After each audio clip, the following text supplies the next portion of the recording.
షర్మిలకు AP PCC చీఫ్గా బాధ్యతలు అప్పగించిన కాంగ్రెస్ పార్టీపై మంత్రి అమర్నాథ్ సెటైర్లు వేశారు. రాష్ట్రంలో లేని పార్టీకి ఎవరు అధ్యక్షులైతే ఏంటి ప్రయోజనం? గత ఎన్నికల్లో ఆ పార్టీకి నోటా కంటే తక్కువ ఓట్లు వచ్చాయి.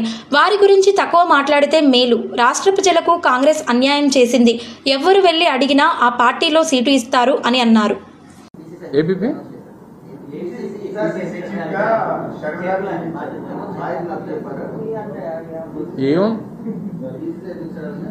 ఏముంది కాంగ్రెస్ పార్టీ పాత పార్టీకి కొత్త ప్రెసిడెంట్ అంతే కదా. పాత పార్టీ అది లేని పార్టీ, రాష్ట్రంలో లేని పార్టీకి ఎవరు ప్రెసిడెంట్ అయితే మాకేంటి? అది రాష్ట్రంలో పార్టీ ఉందా చెప్పండి. నాకు తెలిసి మొన్న జరిగినటువంటి ఎన్నికల్లో 0.4% ఎంత వచ్చింది ఆ పార్టీకి. నోటా కంటే తక్కువ వచ్చింది.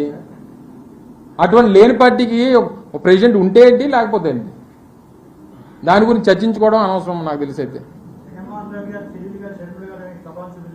ఎందుకు జగన్మోహన్ రెడ్డి గారు ఇప్పుడు చంద్రబాబు నాయుడు గారు అన్నదమ్ములు ఉన్నారు,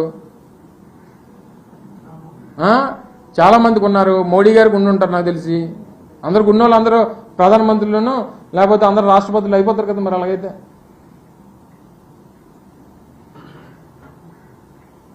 అసలు పార్టీ లేదు కదా. కాంగ్రెస్ పార్టీ అనేటువంటిది ఈ రాష్ట్రంలో ఆంధ్రప్రదేశ్లో కాంగ్రెస్ పార్టీకి ఓటు గానిగా సీటు సంగతి పక్కన పెట్టండి, ఓటేసిన లేడు.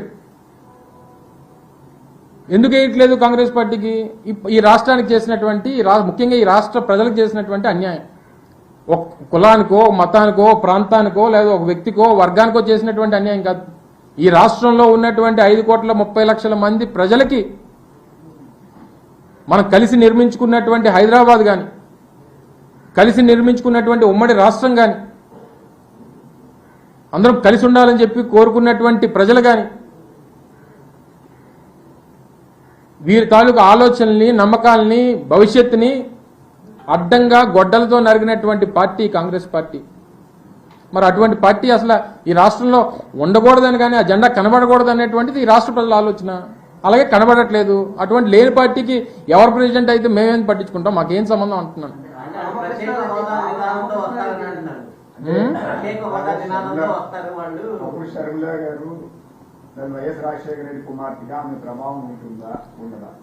నాకు తెలిసి అయితే 0% అని, నాకు తెలిసి అయితే 0% ఇన్ఫ్లుయెన్స్ ఉంటుంది అనేటువంటిది నా అభిప్రాయం. ఎవరు రామకృష్ణ రెడ్డి కాకపోతే వాళ్ళ నాన్నగారిని జాయిన్ అవ్వమని నాకేం తప్పే ఉంది. ఆ పార్టీలు నేనే కాదన్నా. ప్రజాస్వామ్యం ఈ దేశం ప్రపంచంలోనే అతిపెద్ద ప్రజాస్వామ్యం కలిగినటువంటి దేశం. కొన్ని వందల వేల జాతీయ పార్టీలు, కొన్ని వందల వేల ప్రాంతీయ పార్టీలు. ఏ పార్టీలోకి ఎవరు కావాలంటే వెళ్ళొచ్చు.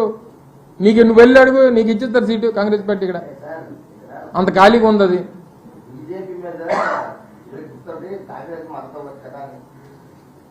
బీజేపీ మీద వెరుకుతుందా?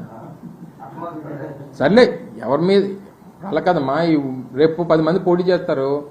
10 మందికి వేయలేవు కదా నువ్వు ఓటు. ఎవరికో ఒకరికే కదా వేయగలవు. ఓటు అనేది నువ్వు ఒకసారి నొక్కగలవు కదా బటను. ఏదన్నా ఎవరి అభిప్రాయాలకు ఉండొచ్చు, నేను కాదనట్లా.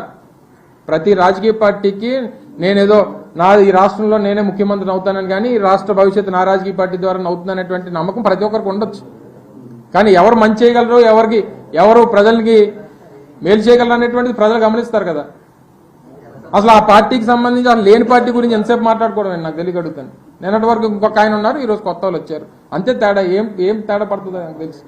మా ఛానల్ ని లైక్ చేయండి, షేర్ చేయండి, సబ్స్క్రైబ్ చేయండి. మరిన్ని అప్డేట్స్ కోసం పక్కనే ఉన్న బెల్ బటన్ నొక్కండి.